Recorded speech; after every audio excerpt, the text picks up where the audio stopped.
নন্দনকাননকে ধন্যবাদ জানাই, ওনারা ৮ম পর্ব শেষ করেছেন এবং এটা আমাদের দুই ভাই বলেছেন যে আমাদের ইসলাম ফার্নিচারের ভাইও বলেছেন যে উনি এটা ৮০ বা ৮০০ দেখতে চান।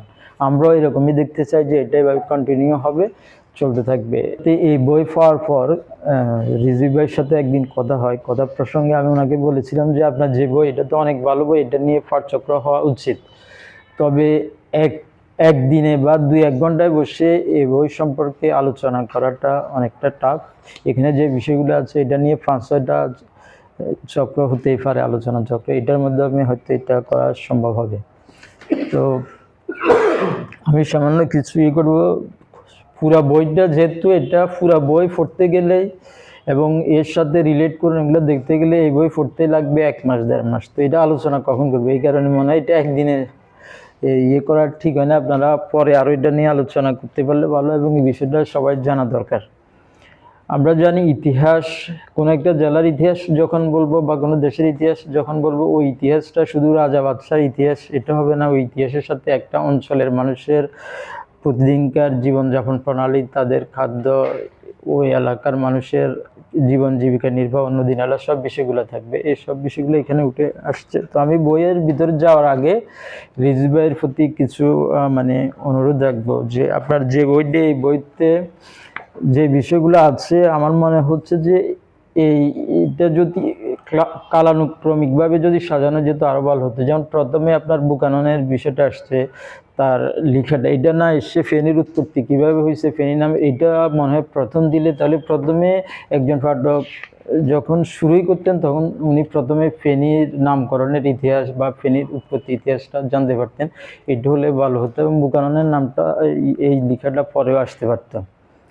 এটা ওনার প্রতি আমার একটা পরামর্শ থাকবে, এটা করতে হবে। এবং আর ফেনীর যে ইতিহাস, আমরা যদি ফেনীতে কখন জনবসতি শুরু হয় সেটা যদি হিসাব করি তাহলে আমাদের অনেক পিছনে যেতে হবে। যেমন আমাদের এখানে একটা বই আছে নোয়াখালীর ৩০০০ বছরের ইতিহাস, কাজী মোজাম্মেল হকের। ওইখানে কিন্তু এটা যদি আমরা দেখি, ফেনীতে ১৯৬৩ সালে সম্ভবত একটা পুকুর খনন করা হয়, ওইখানে কিছু নব্যপ্রস্তর যুগের অস্ত্র পাওয়া গেছে বা হাতুড়ি, শাবল এই জাতীয়, এবং গবেষকরা বলতেছেন এটা হচ্ছে ৫০০০ বছর আগের।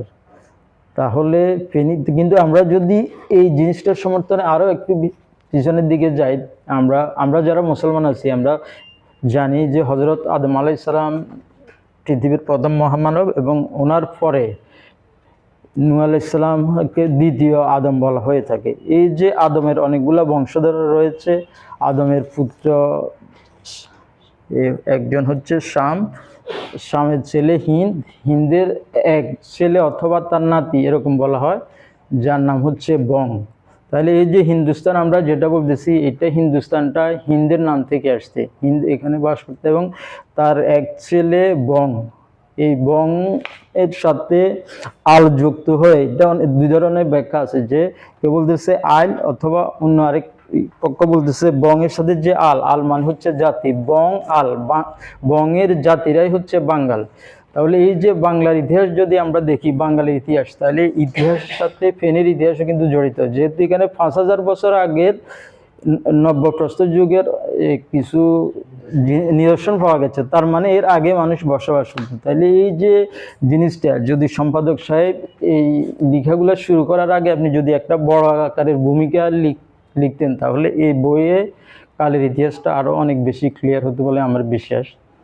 আমি আশা করছি হয়তো ভবিষ্যতে এরকম করবেন, এরকম করলেই জিনিসটা ভালো হবে। এবং আপনার সবচেয়ে আমার কাছে ভালো লেগেছে যে জিনিসটা, যে সমস্ত লেখাগুলো দিয়েছেন ওই লেখাগুলার বানান পদ্ধতি এবং ভাষা সম্পূর্ণ অবিকল রাখা হয়েছে, এবং এর পরে প্রসঙ্গটা দিয়েছেন।